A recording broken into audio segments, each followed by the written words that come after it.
Kaparthi మనోగతం YouTube channel స్వాగతం సుస్వాగతం.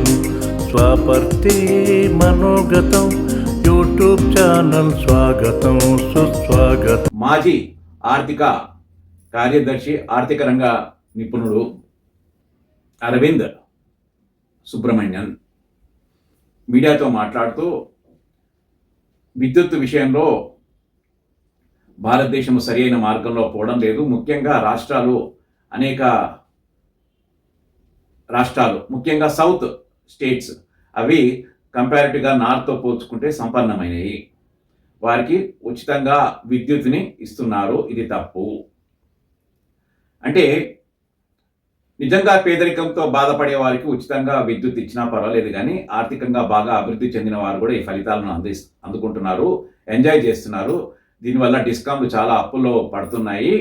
పైగా మీరు ఏమైనా రాష్ట్ర ప్రభుత్వాలు ఉచితాలు ఇవ్వదలుచుకుంటే బడ్జెట్లో కేటాయింపు చేయండి, కానీ బడ్జెట్ అవుట్ సైడ్ పోయి 8-10% వడ్డీకి తెచ్చుకుని ఉచితాలు ఇవ్వడం సరి అయిన పద్ధతి కాదు. దానివల్ల రాష్ట్ర ఆర్థిక వ్యవస్థ దెబ్బతింటుంది. అంటే మరికొంతమంది అడిగారు, మరి పెద్ద పెద్ద దేశాలు అప్పులు తెచ్చుకుని ఉచితాలు ఇస్తున్నాయి కదా అంటే, పెద్ద పెద్ద ఆర్థిక వ్యవస్థలు ఉదాహరణకు అది అమెరికా 25 ట్రిలియన్ల ఎకానమీ, వాళ్ళు అప్పులు తెచ్చుకున్నా అప్పుల్ని క్లియర్ చేయగలిగే శక్తి వాళ్ళకు ఉంది. కాబట్టి మన పరిస్థితి అది కాదు. 140 కోట్ల జనాభా ఉంది మనది, ఇంతకు 5 ట్రిలియన్స్ ఎకానమీ కూడా కాలేదు. కాబట్టి ఆర్థిక క్రమశిక్షణ ఖచ్చితంగా పాటించాలి. ముఖ్యంగా పేద రాష్ట్రాలు ఉత్తరాదిలో ఉన్నాయి, వారు కూడా ప్రజల దగ్గర నుంచి విద్యుత్తును వసూలు చేస్తున్నారు, విద్యుత్ ఛార్జీలు వసూలు చేస్తున్నారు. ఇలా అన్ని బస్సులో కానీ అట్లాగే కరెంటు కానీ ఉచితంగా ఇవ్వడం భావ్యం కాదు.